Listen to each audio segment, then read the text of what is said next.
Nalala ko 5 years old na ako noon. Sinasama na ako ng nanay ko sa palengke para magbenta ng mga prutas. At ginawa ko yun hanggang tumutungo ng college. Sobrang thankful naman ako dahil nga kahit pa paano, natapos ko naman po pag-aaral ko dahil po doon.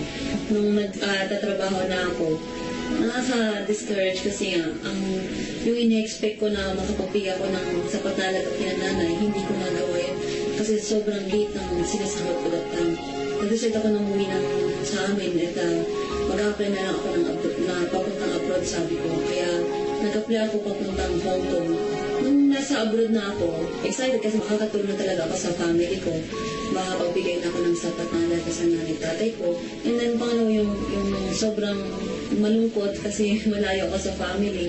Nung nasa Hong Kong na ako, hindi ko na-expect na makahanap ako ng masungit na amo. Okay lang sa akin ang trabaho kahit mahirap siya. Pero yung paano ko tutuin ng amo ko, hindi ko talaga kaya yun.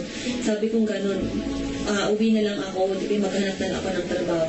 Because that time din talagang I was praying to God na, Lord, sabi kong gano'n, ganito ba talaga yung buhay na binigay mo para sa akin? Kailangan kong maghirap ng ganito.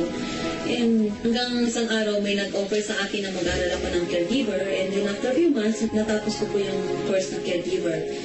Nung nag-apply ako papuntang Canada, yun naman yung time na nag-start na imbitahin ako ng kuya ko na mag-join ng E-Global. Noong una, hindi talaga ako sa negosyo. Sabi ko talaga hindi ko linya yan. Sabi ko mag-abroad na lang ako. Nung time din ngayon, kailangan ng nanay ko yung products. And pati lola ko kailangan din. So wala akong choice that time kundi talagang bumili na lang ako ng package. Eh yung pinambili ko pa ng package, inutang ko pa. So nag-join ako sa In-Global. And after a year, nakalimutan ko ng pag-abroad ko, nakalimutan ko na ang Canada. Kasi sabi kong ganun, kung pwede ko naman kitain dito sa Pilipinas, ang pwede kong kitain sa Canada, bakit pa ako mag-abroad? Talagang pinag-aralan ko yung negosyo.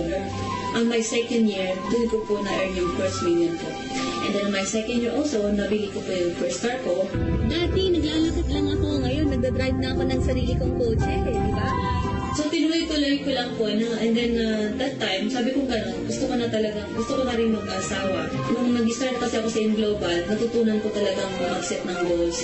Kaya sabi ko gano'n, bago ako mag-asawa, kailangan nasa Millionaires Club na ako, na-earn ko na yung first million ko, nabili ko na yung kotse ko, at nabili ko na rin yung pangarap ko na bridal car.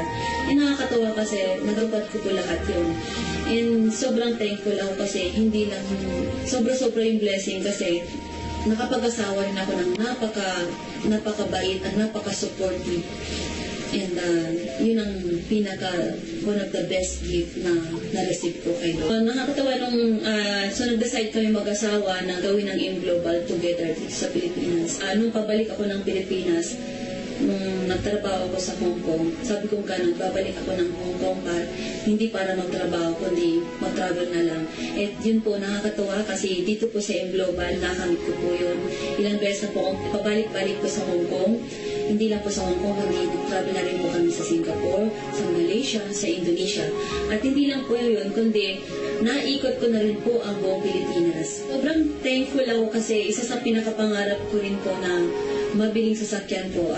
Few months ago, I bought my Montero Sports 2013. When I started believing, sunod-sunod ko nang nakamit mga pangarap ko sa buhay. Ang desire ni Lord sa atin is to live in prosperity.